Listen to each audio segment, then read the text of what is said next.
Bismillahirrahmanirrahim. Assalamualaikum warahmatullahi wabarakatuh.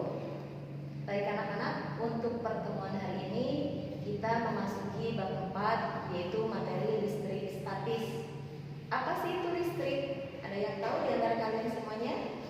Listrik adalah suatu zat yang mengalirkan muatan listrik dari muatan negatif ke muatan listrik positif. Nah, sekarang kita akan belajar macam-macam muatan listrik. Ada apa saja? Muatan listrik itu dibagi menjadi 3. Yang pertama yaitu proton,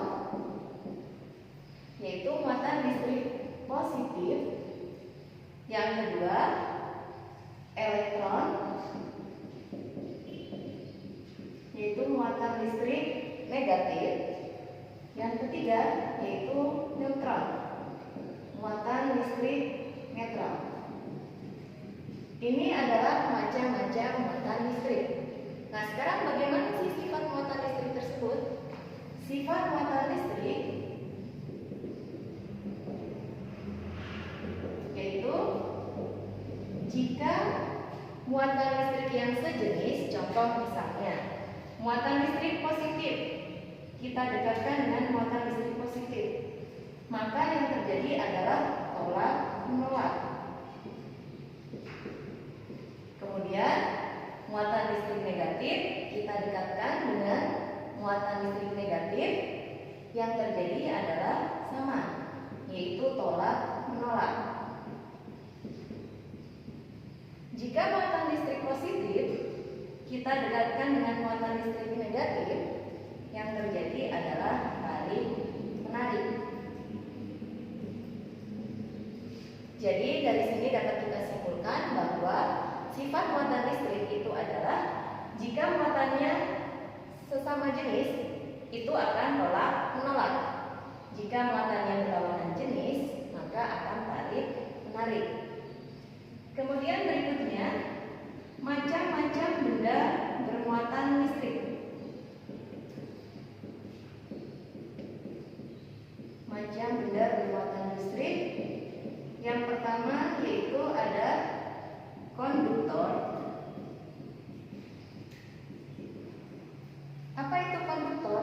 Konduktor adalah benda yang bisa menghantarkan listrik. Contohnya benda-benda yang terbuat dari logam, kemudian badan manusia, kemudian bisa lagi air.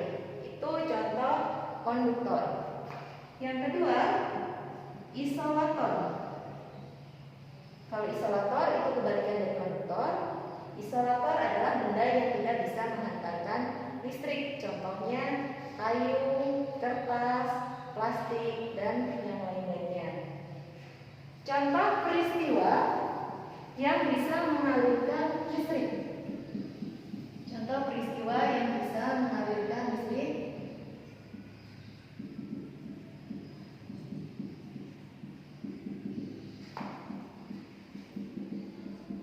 Yang pertama yaitu penggaris dengan kain wol.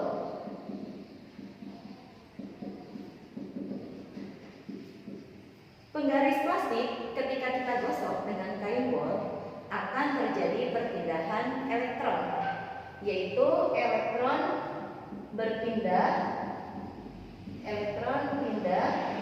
dari kain wol menuju penggaris, dari kain wol menuju penggaris. Karena elektron dari kain wol pindah ke penggaris, sehingga elektron pada kain wol menjadi berkurang, sehingga kain wolnya menjadi bermuatan positif. Kemudian elektron pindah ke penggaris, otomatis elektron pada penggaris semakin bertambah, sehingga penggarisnya menjadi bermuatan negatif. Contoh yang kedua yaitu kaca digosok dengan kain sutra.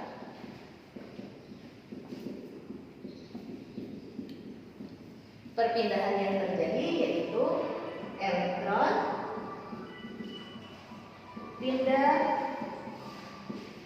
dari kaca, elektron pindah dari kain sutra ke kaca.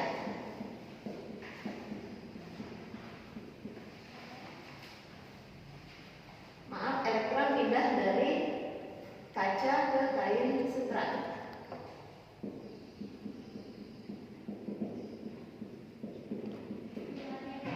Karena elektron dari kaca pindah ke kain sutra, sehingga kacanya menjadi bermuatan negatif dan kain sutra menjadi bermuatan positif. Ini adalah contoh beberapa peristiwa yang menghasilkan muatan listrik.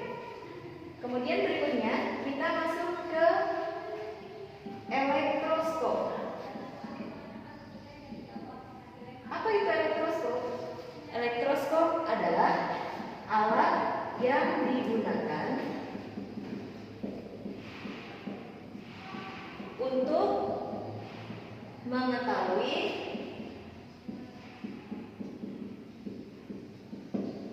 ada tidaknya muatan listrik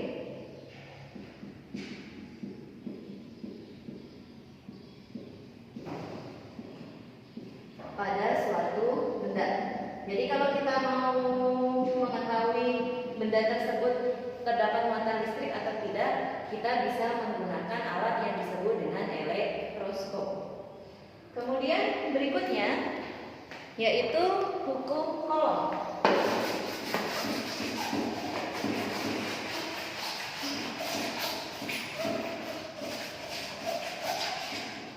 Hukum Coulomb, ada hukum Coulomb. Apa sih itu hukum Coulomb?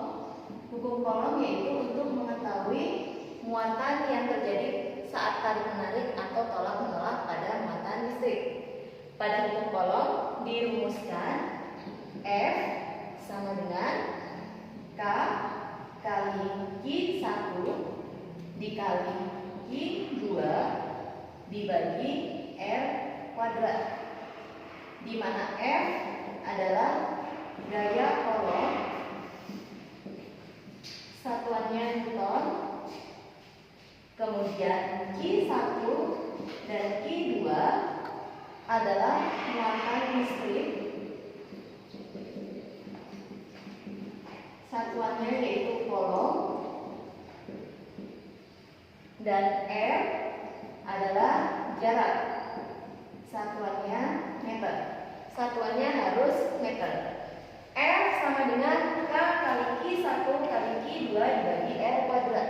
Kalau kita singkat biar hafal, biar untuk memudahkan menghafal, K/Q meter. K-nya itu adalah konstanta. Kalau konstanta itu berarti nilainya tetap, tidak berubah, yaitu 9 kali 10 pangkat 9 Newton per meter kuadrat. Contoh soal. Sebuah benda masing-masing bermuatan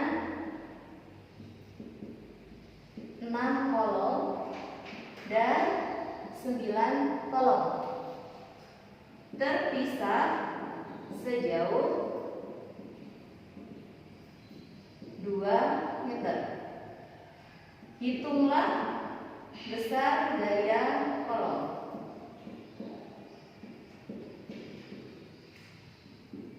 Nah, bagaimana cara menghitungnya? Kita mulai dari diketahui. Kita tulis dulu yang diketahui. Sebuah benda masing-masing bermuatan 6 kolom dan 9 kolom. Kita tulis yang diketahui berarti Q1 yaitu sebesar 6 kolom dan Q2 sebesar 9 kolom. Terpisah sejauh 2 meter. Sejauh 2 meter berarti jarak ya. Jarak lambungnya R 2 meter. Hitunglah besar gaya kolom. Yang ditanyakan besar gaya kolomnya, lambangnya yaitu F. Jawab. Rumusnya F sama dengan K dikali Q1 dikali Q2 dibagi R kuadrat. Nilai K-nya ada nggak di soal? Tidak ada nilai K di soal. Tetapi K itu karena konstanta, jadi nilainya meskipun di soal tidak diketahui, nilainya yaitu pasti 9 kali 10 pangkat 9 dikali Q1-nya 6 kolom, Q2 9 kolom, dibagi R-nya 2. Jangan lupa untuk R-nya dikuadratkan. 2 kuadrat. Sama dengan kita tulis lagi 9 kali 10 pangkat 9 dikali 6 kali 9 dibagi 2 kuadrat adalah 4. Kita bagi dengan yang di atas. Coret, kita coret. 6 sama 4 masing-masing kita bagi 2. 4 dibagi 2, 2. 6 dibagi 2, 3. 9 dibagi 2, nanti ya kita hitung di akhir. 9 dikali 3, 27. 27 dikali 9, 9 kali 7, 63. 9 kali 2, 18, tambah 6, 24. 243 dikali 10 pangkat 9 dibagi 2 sama dengan 243 dibagi 2, 121,5 kali 10 pangkat 9 Newton. Ini adalah hasil akhirnya. Untuk lebih paham lagi, contoh berikutnya. Jika jaraknya bukan meter, jaraknya adalah sentimeter. Kalau jaraknya bukan meter, harus kita konversikan dulu ke dalam satuan meter. Contoh, langsung ya diketahui saja yang lebih cepat. Contoh misalnya diketahui sebuah benda masing-masing bermuatan Q1 3 kali 10 pangkat 2 kolom dan Q2 adalah 9 kali 10 pangkat 6 kolom. Terpisah R ya, jarak terpisah sejauh 3 cm. Nah, di sini jarak kan satuannya harus meter. Sedangkan di sini satuannya sentimeter. Harus kita rubah dulu ke meter. Naik berapa? Naik 2, berarti dibagi 100, yaitu 0,03 meter. Karena yang di atasnya ini Q-nya adalah bilangan 10 pangkat, maka kita jadikan bilangan 10 berpangkat juga biar lebih mudah. Sama dengan ada angka 3. 3 dikali 10 pangkat. Karena 0, maka pangkatnya adalah negatif. Di belakang koma ada berapa angka? 1, 2. Ada 2 angka meter. Yang ditanyakan adalah gaya kolom. Jawab. Kita masukkan rumusnya. F sama dengan K kali Q1 kali Q2 dibagi R kuadrat. K-nya selalu tetap konstanta 9 kali 10 pangkat 9 dikali Q1-nya 3 kali 10 pangkat 2 dikali 9 kali 10 pangkat 6 dibagi jaraknya 3 kali 10 pangkat negatif 2 kuadrat. Sebelum mengerjakan ini, kita kembali lagi dulu ke materi matematikanya, bilangan berpangkat. Apabila 10 pangkat A dikali 10 pangkat B, maka sama dengan 10 pangkat A ditambah B.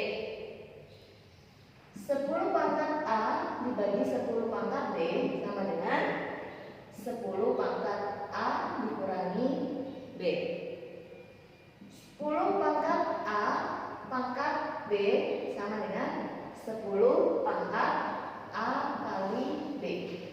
Ini yang harus kalian pahami semuanya. Jika pangkatnya dikalikan, maka jadinya ditambah. Jika pangkatnya dibagi, jadinya kurang. Jika pangkatnya dikuadratkan, jadinya dikali. Ini harus benar-benar paham. Kembali ke sini. 9 kali 10 pangkat 9 dikali 3 kali 10 pangkat 2 dikali 9 kali 10 pangkat 6 dibagi. Nah, ini bilangan depannya kita kuadratkan. 3 kuadrat sama dengan 9 dikali 10 pangkat A pangkat B. Bukan negatif 2 kuadrat, tetapi negatif 2 dikali 2. Awas jangan sampai salah.